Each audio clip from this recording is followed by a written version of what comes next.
Hey everyone, this is Marco from Exploration Gaming, and I'm back today with a very special Magika DragonKnight build for you to enjoy after Update 35 goes live.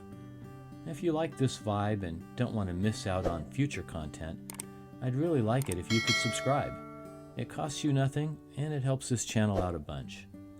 As you might have guessed, I've been on the public test server, testing on the PTS, checking out new builds so that when the dreaded Update 35 goes live, subscribers and fans of this channel will be ready and able to go forth and conquer. Obviously, there's been a lot of complaining and negativity aimed towards the developers at ZOS for some admittedly head-scratching changes that they're making. But as many of you know, I'm the Bob Ross of ESO, so I'm always going to find some happy trees.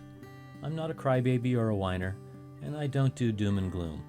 It's not a good look for me, and in fact, my vibe is the opposite of all that. I'm an optimist. I'm a glass half full player, in this game and in life. And guess what? I'm still having a blast playing the Elder Scrolls Online. Now, some of my fans are disabled vets, and some are just older players or people with mobility issues. Even I feel carpal tunnel creeping closer now and again, and I've listened to the concerns of my community. They fear that the Oakensoul ring being nerfed into oblivion will ruin their gaming experience, and that the overall damage reduction and huge combat changes will destroy the game as we know it. I'm here to tell all of you that everything is going to be okay. Don't worry. Be happy. The game is still going to work. I created this one-bar Magika DragonKnight for you guys, and this is with Update 35 as it is in Week 3, so if ZOS continues to walk back some of the nerfs, well, this build will only get better. If you know me, you know that class and style count when I make a character build.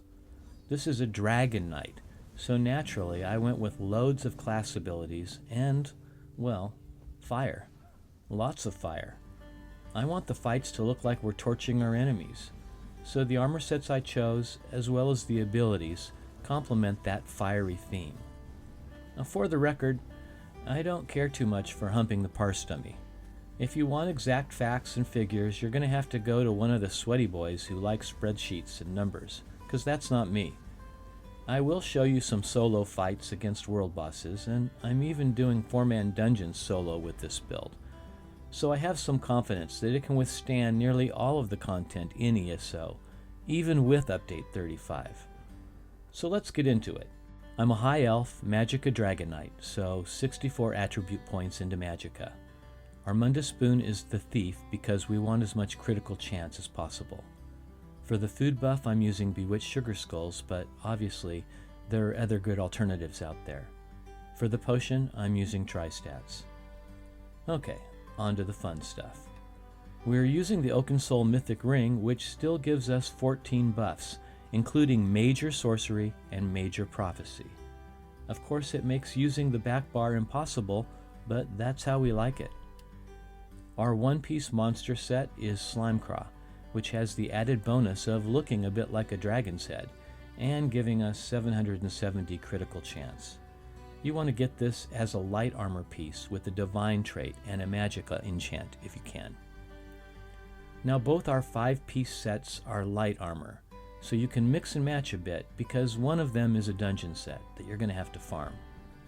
And that would be Burning Spellweave. I've always loved this set, and it hasn't changed at all for Update 35.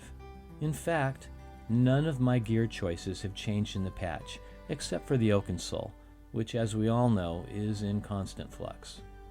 I'm using the Inferno Staff with the Precise trait and a Fire enchant. I always think fire with this build.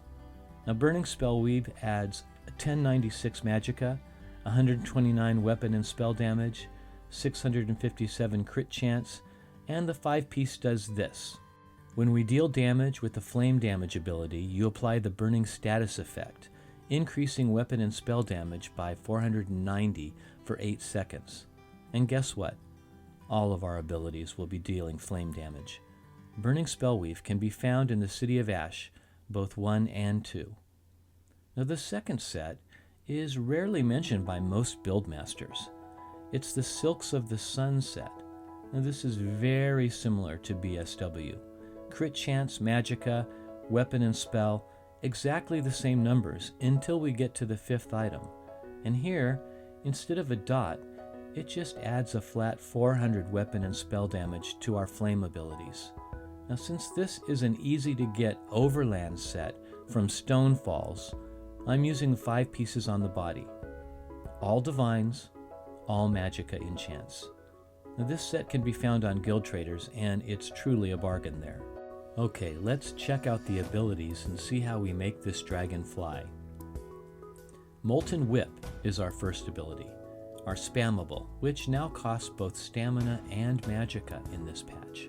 So in addition to doing 9200 damage, it now gains stacks of Seething Fury, which increase weapon and spell damage and makes the next Molten Whip we cast 20% stronger. We just need to use another Ardent Flame ability. Now the second ability is, guess what? An Ardent Flame ability, Burning Embers. This is a dot which can do roughly 20,000 flame damage and heals us for 108% of the damage done with it. It also places the burning status effect on the enemy. A burning status effect will add an additional damage for 4 seconds. The third ability is Noxious Breath, a stamina ability to help us reserve our magicka pool. This poison effect dot does 21,000 damage over 24 seconds. The fourth ability is from the Destruction Staff line, Flame Clench. It's a morph of Destructive Touch, and I love this ability for its animation and the way it knocks back enemies and stuns them. It also applies burning status and does about 5,000 flame damage. Ability 5 is a bit of a flex spot. I'm using Cinderstorm, which reduces the enemy's speed by 70% and heals us and our allies, meaning Ember or whichever companion you have up, for 2200 every second. This is a fairly cheap ability to cast, but if you find your companion dying, well, you can use the Obsidian Shard instead. Obsidian Shard is a spell that does a huge burst heal, but is expensive to use, so be frugal if you go that way. The ultimate is Eye of Flame, which is a terrific dot because it moves with you, dealing 6,400 flame damage every second for 7 seconds. You'll never waste this ultimate by having the enemy move away. The rotation is as easy as it gets. You spam with the Molten Whip, keep everything else ticking, use the heals as necessary, and hit the ultimate when it's up. You also want to stand toe-to-toe with the boss as much as possible. I use Ember as an additional ranged DPS, but the companion is a total flex spot. Use whoever you like. I'll be releasing a video on companions at a later date, so subscribe to this channel if you haven't already. I truly love the class-specific Rain of Fire that our DragonKnight puts out. Combat with this build looks amazing and is both fun and easy to do right out of the box. I had very little problem with sustain in any resource, and when something got a bit low, I just popped a potion. I think you're going to love this build. Now quickly I'll go through the passives and the champion points for you. For passives, you want all your racial skills, of course. The Destruction Staff passives, you want all of those. You want all of the light armor passives, and all of the class passives in Ardent Flame, Draconic Power, and Earthen Heart, if you can manage it. For the champion points, I'll give you the slotted stars. In the Warfare constellation, we want Fighting Finesse, Deadly Aim, Master at Arms, and Thaumaturge. In the Fitness constellation, we want Boundless Vitality, Siphoning Spells, Fortified, and Bastion.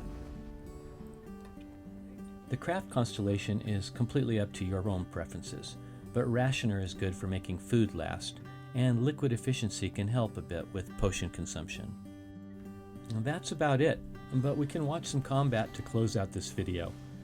I want to thank you all for watching and coming by the channel. If you have any questions, please leave them in the comment section below. For those who are interested in the armor style I'm wearing here, it's the Aurora Knight style, which I've dyed red, orange, and black to look, hot and fiery. I want to tell you all again not to worry about Update 35. And don't listen to the Chicken Littles out there. ESO still works. ESO is still fun to play. As always, I'm Marco. Have fun, be kind to each other, and keep exploring.